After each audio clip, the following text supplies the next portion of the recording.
Good morning, students. I hope you all are safe. I am your Hindi teacher. Today we are going to study chapter number 1, Patra evam Diary. Before that, I want to give some instructions.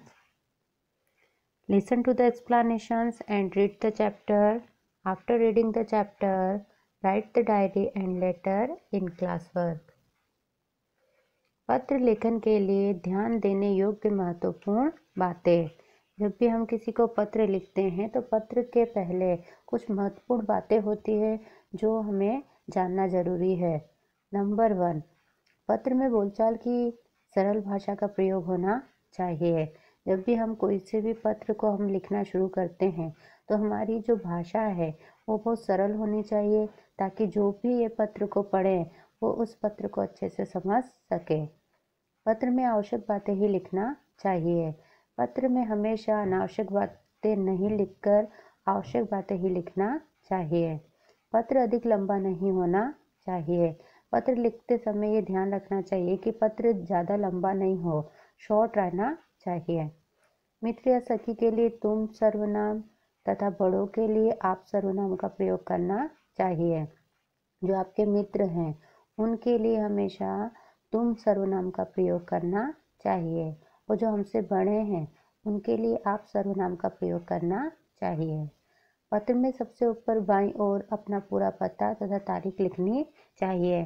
जब भी पत्र की शुरुआत हम करते हैं तब बाईं ओर मतलब लेफ्ट साइड अपना पूरा पता लिखना पड़ता है, एड्रेस लिखना पड़ता है। उसके बाद डेट मतलब तारीख लिखनी पड़ती है।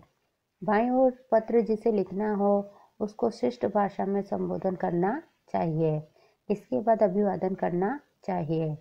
उसके बाद बाईं ओर मतलब लेफ्ट साइड हमको क्या करना है, संबोधित करना है सामने वाले को।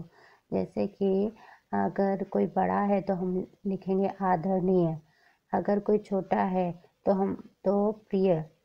इसके बाद अभिवादन करना चाहिए।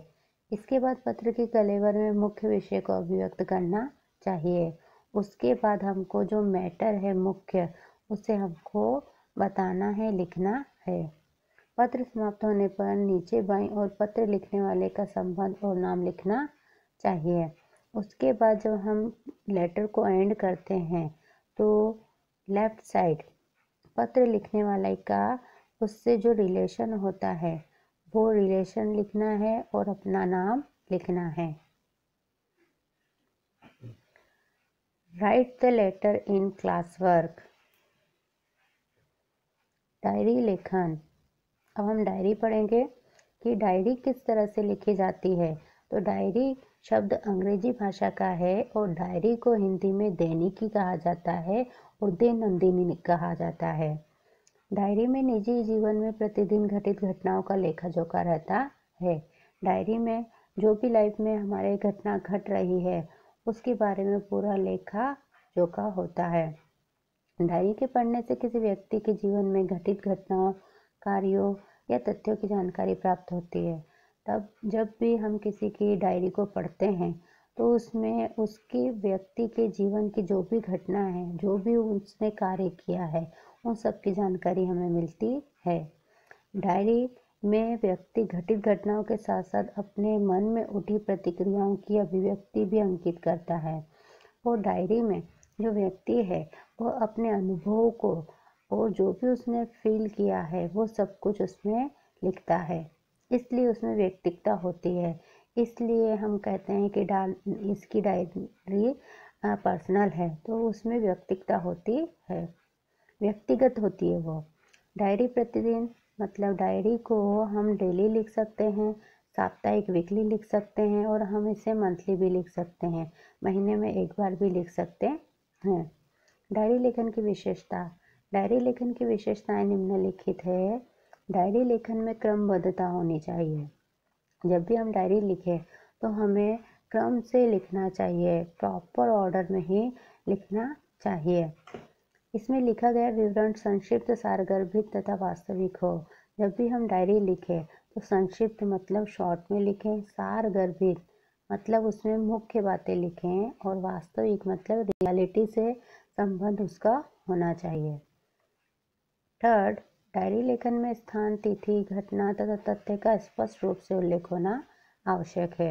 जब भी हम डायरी लिखें तो हमें स्थान लिखना पड़ेगा, हमें डेट लिखनी पड़ेगी और घटना कौन सी है उसका स्पष्ट उल्लेख रखना पड़ता है, उल्लेख लिखना पड़ता है। डायरी लेखन करते समय आलोचना, टीका, टिप्पणी, बनावटीपन, काल्पनिकता, चित्रात्मकता, अनावश्यक विस्तार से बचना चाहिए। हमें जब भी डायरी लेखन लिखना है तो हम किसी की उसमें आलोचना ना करें, किसी की बुराइयां ना करें, न ही किसी की निंदा करें, किसी के प्रति कोई टीका टिप्पणी न करें, कोई बनावटी उस डायरी में नहीं लिखना है, न ही कोई काल्पनिक होना चाहिए।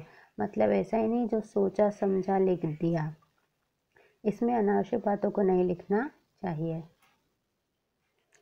डायरी लेखन के उदाहरण आपको क्लास वर्क में लिखना है। I hope you have understand the chapter. You have to read the chapter and write the exercise given in PDF and mail it on a given email ID. Below the link are given.